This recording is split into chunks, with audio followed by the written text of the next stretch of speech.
Right మరొక breaking Visakha metro ప్రాజెక్టులో కీలక ముందడుగు పడింది. నేడు మెట్రో నిర్మాణానికి సంబంధించిన కన్సల్టెన్సీ టెండర్ల బిడ్స్ ఓపెనింగ్ ఉంది. ఈ ఏడాది అక్టోబర్ 1 నుంచి మెట్రో పనులకు శ్రీకారం చుట్టాలని రాష్ట్ర ప్రభుత్వం నిర్ణయించింది. మొదటి దశ మెట్రో ప్రాజెక్ట్ డబుల్ డెక్కర్ విధానంలో నిర్మాణాలకు డిపిఆర్ ను సిద్ధం చేసి కేంద్రానికి పంపారు. తొలి దశలో 46.23 కిలోమీటర్ల మేర నిర్మాణాలకు మాస్టర్ ప్లాన్ సిద్ధం చేయగా కూటమి ప్రభుత్వం ఆమోదించింది. ఇక మరోవైపు విశాఖ విజయవాడ మెట్రో నిర్మాణాలకు రుణాలు ఇచ్చేందుకు ఆసక్తి చూపిస్తున్నాయి అంతర్జాతీయ బ్యాంకులు.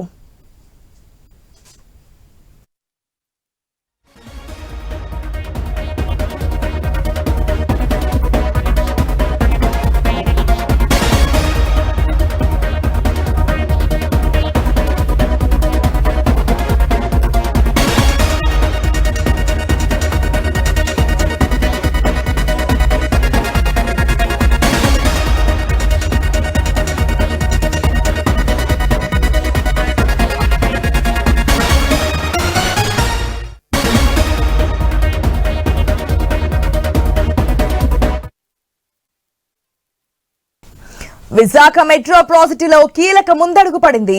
నేడు మెట్రో నిర్మాణానికి సంబంధించిన కన్సల్టెన్సీ టెండర్ల బిడ్స్ ఓపెనింగ్ కూడా ఉంది.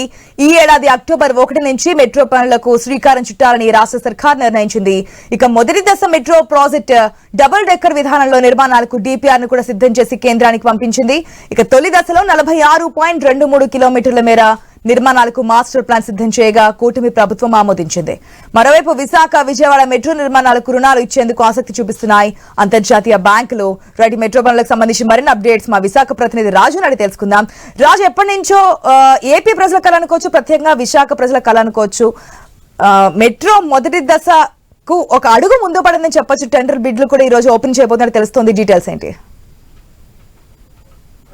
ఏదైతే విశాఖపట్నంలో ఎప్పటి నుంచో కూడా పెరుగుతున్నటువంటి నగర విస్తీర్ణంతో పాటు పట్టణ పరిధి పెరుగుతుంది. మరోవైపు ట్రాఫిక్ కూడా విపరీతంగా పెరుగుతున్న నేపథ్యంలోనే గత కొన్నేళ్లుగా కూడా విశాఖపట్నంలో మెట్రో రైలు నిర్మాణం చేపట్టాలని చెప్పి ప్రతిపాదనలు అయితే ఉన్నాయి. దీనికి సంబంధించి గత ప్రభుత్వం కొంతవరకు నిర్లక్ష్యం చేసిన నేపథ్యంలో మళ్ళీ కూటమి ప్రభుత్వం వచ్చిన తర్వాత ఈ మెట్రో నిర్మాణం ఏదైతే దృష్టి సారించింది. ఈ నేపథ్యంలో డబుల్ డెక్కర్ విధానంలో మెట్రో ప్రాజెక్టు నిర్మించాలని చెప్పి కూడా డిపిఆర్ సిద్ధం చేసి కేంద్రానికి పంపించిన ఆ నేపథ్యంలోనే మరోవైపు దాదాపు మొదటి దశలో దాదాపు 46.23 కిలోమీటర్ల మేరకు అయితే నిర్మాణాలు చేయాలని చెప్పి రాష్ట్ర ప్రభుత్వం కూడా డిపిఆర్ సిద్ధం చేసి దాన్ని కూడా ఆమోదం తెలియజేసిన నేపథ్యంలో ఇప్పుడు దానికి ఒక ముందడుగు పడిందని చెప్పుకోవచ్చు. ఎందుకంటే అక్టోబర్ నెల నుంచి కూడా మెట్రో రైలు ప్రాజెక్టు పనులు ప్రారంభం అవుతాయని చెప్పి ఇప్పటికే రాష్ట్ర పట్టణాభివృద్ధి మున్సిపల్ శాఖ మంత్రి నారాయణ ప్రకటించిన నేపథ్యంలో దీనికి సంబంధించి కూడా బిడ్లు అయితే స్వాగతించడం జరిగింది.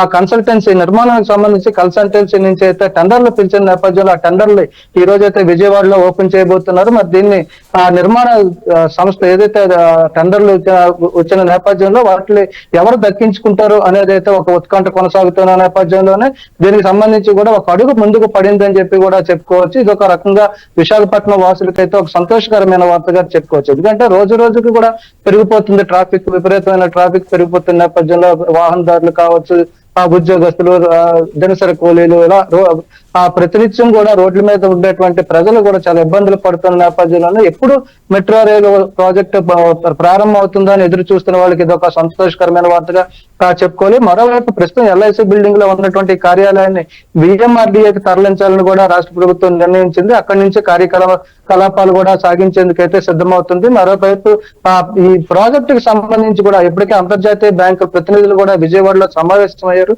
విశాఖతో పాటు విజయవాడ మెట్రోకి సంబంధించి కూడా రుణాలు ఇచ్చేందుకు అయితే ఆసక్తి చూపిస్తున్న పరిస్థితి. ఈ నేపథ్యంలో దాదాపు 10 నుంచి 12 బ్యాంకులు కూడా ఇప్పటికే రాష్ట్ర ప్రభుత్వాన్ని సంప్రదించడం జరిగింది. ఇందులో రాష్ట్ర ప్రభుత్వం అయితే దాదాపు 6,100 కోట్ల రుణాలు సేకరించాలని కూడా ఇప్పటికే నిర్ణయం తీసుకుంది. దీనికి తగ్గట్టుగా బ్యాంకులతో కూడా సంప్రదించడం జరుగుతుంది. ఈ నేపథ్యంలో ఈ రోజు ఏదైతే బిడ్లు ఓపెనింగ్ ఉంటుందో ఈ బిడ్లు ఓపెనింగ్ లో ఏ సంస్థ ఈ నిర్మాణానికి సంబంధించి పనులను దక్కించుకుంటుంది అనే ఉత్కంఠ కూడా మరోవైపు కొనసాగుతున్న నేపథ్యంలోనే విశాఖలో మెట్రో రైలుకు సంబంధించి ముందడుగు పడిందని చెప్పుకోవచ్చు. Right Raju, thanks for the update.